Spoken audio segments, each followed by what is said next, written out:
लोकसभा निवडणुकीच्या 5व्या टप्प्यात देशातल्या 8 राज्य आणि 2 केंद्रशासित प्रदेशांमधल्या 49 जागांसाठी मतदान. महाराष्ट्रातल्या 13 जागांचा समावेश.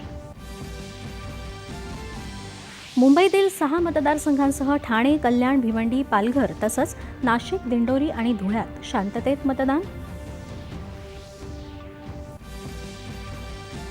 देशात संध्याकाळी 5 वाजेपर्यंत सरासरी 56.68% मतदान.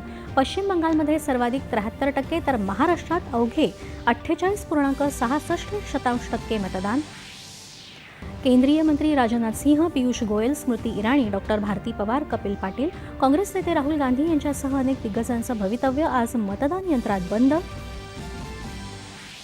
मुंबईत राजकीय, सामाजिक तसंच मनोरंजन आणि क्रीडा क्षेत्रातल्या मान्यवरांसह इतर नागरिकांनीही बजावला मतदानाचा हक्क.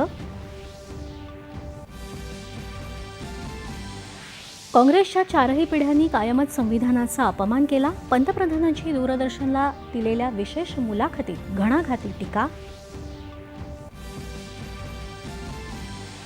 हेलिकॉप्टर दुर्घटनेत इराणचे राष्ट्राध्यक्ष डॉक्टर सईद इब्राहिम रईसी आणि परराष्ट्र मंत्री अब्दुल्लाहियान यांचं निधन. पंतप्रधानांकडून शोक व्यक्त. आणि जपानमधील पॅरा ॲथलेटिक्स स्पर्धेत भारताची धावपटू दीप्ती जीवनजी हिनं 400 मीटर धावण्याच्या T20 प्रकारात पटकावलं सुवर्णपदक.